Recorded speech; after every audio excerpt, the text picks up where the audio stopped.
What's up, you guys? We're back. Today's warm-up, we're going to start with some unloaded or lightweight deadlifts. So if you're going to use weight, do something that's really light. This should not feel challenging at all. We're just trying to get this movement pattern kind of warmed up for the swings that are coming up next. So I'm going to use no weight at all. I'm just going to slide my hands down my legs. My shoulders are back. My belly's tight as we do for any other deadlift. I'm going to bend my knees and just keep my hands alongside my legs as I lower down to mid-shin and then stand back up. So just a little stretch for the back of the legs, just kind of a chance to warm up that position as we hinge forward and then stand back up.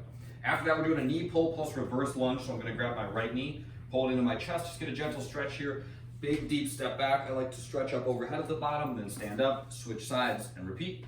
After that, we're doing burpees all the way down to the ground on these, chest down, come back up, jump and clap overhead. And then we're doing inchworm press up. So I fold forward, walk my hands out into a plank, push up, walk my hands back to my feet.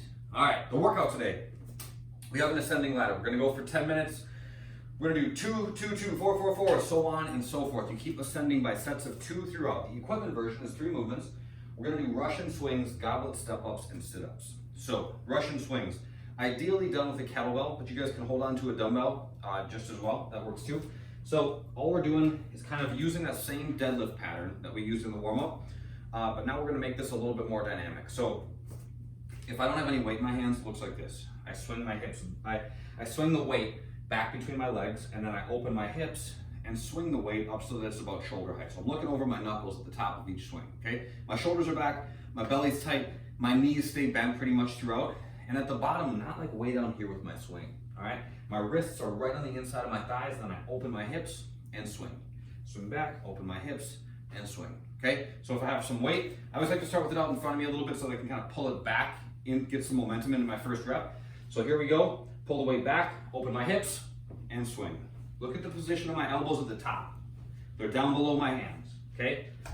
So at no point throughout these, am I letting my back round, right? I keep my belly tight, shoulders are packed, I'm using my hips to do the work, all right? That's Russian swings. After that, goblet step-ups, you can use dumbbell, kettlebell, whatever. We're stepping up onto the chair, probably pretty obvious. I want you guys to think about driving through the heel of the foot that you're stepping with. So drive through your heel, and then stand up, step back down, switch sides. Drive through that heel, stand back up, and switch sides. Driving through your heel is gonna help us, let's be honest. Use the back side of our body. That's what we're looking to use when we do these. Last is just sit up, so just lay down. You can use your arms for these, pretty standard. The body weight version. Same thing, so we keep ascending up. Score for total reps, but you keep going up by increments of 2 as far as you can. Mountain climbers, step ups, and sit ups. So mountain climbers are gonna be each side, so the count will look like this. 1, 1, 2, 2. Step ups, same thing, with no weight. Sit ups, same exact thing. That's that for the bodyweight version. The accessory work. All right, weighted windmills. Okay, so a windmill without any weight looks like this. Wide stance, both feet point off in the same direction. So I'm gonna point both toes off to the right at about 45 degrees. My right hand goes inside my right leg, and my right leg's locked. Left hand goes up. I'm gonna look up at my hand as I send my hips back, reach down, touch the top of my ankle, and then stand back up. Should be a slow movement, okay? Adding weight to these. If you don't have dumbbells, get creative. Hold on to a gallon of water, something like that. It doesn't have to be a ton of weight. You actually don't wanna do these with too much weight at all. So I'm gonna go same setup. I'm gonna go even slower, because now this is real, I got some weight above me. Squeeze my belly, send my hips back, keep that leading leg locked out, lower down, touch, and stand back up, okay? 5 on one side, and then 5 on the other. That would make, so that's 10 reps per round, and then we're doing 12 dumbbell rows per round. So dumbbells go about shoulder width on the ground.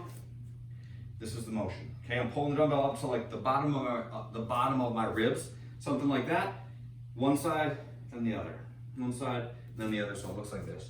I like to go a little bit wider than my hips with my feet, trying to resist the urge to let my hips swivel back and forth as I go.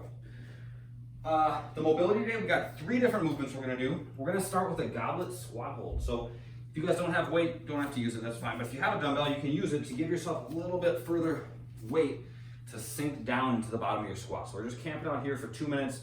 Try to keep as upright as you can, okay? This little bit of extra weight should help you, give you a little bit of counterbalance. It should also help send your hips into a little bit more further exaggerated position. After that, supine pigeon. So lay down. You're gonna put your right ankle on top of your left knee. Reach through your legs, grab your shin, and then pull your leg back towards you. Just hanging out here, got a minute per side, no big deal. And then last but not least, the ever wonderful, let's start this weekend right now. We're gonna go arms out in front of us, child's pose. Just chilling. 2 minutes there, so it's 2 minutes in the squat hold, 1 minute per side in the supine pigeon, and then 2 minutes in child's pose. And then that's all we got for you, you guys. Have a good day, have a good workout. I will see you next time. See ya.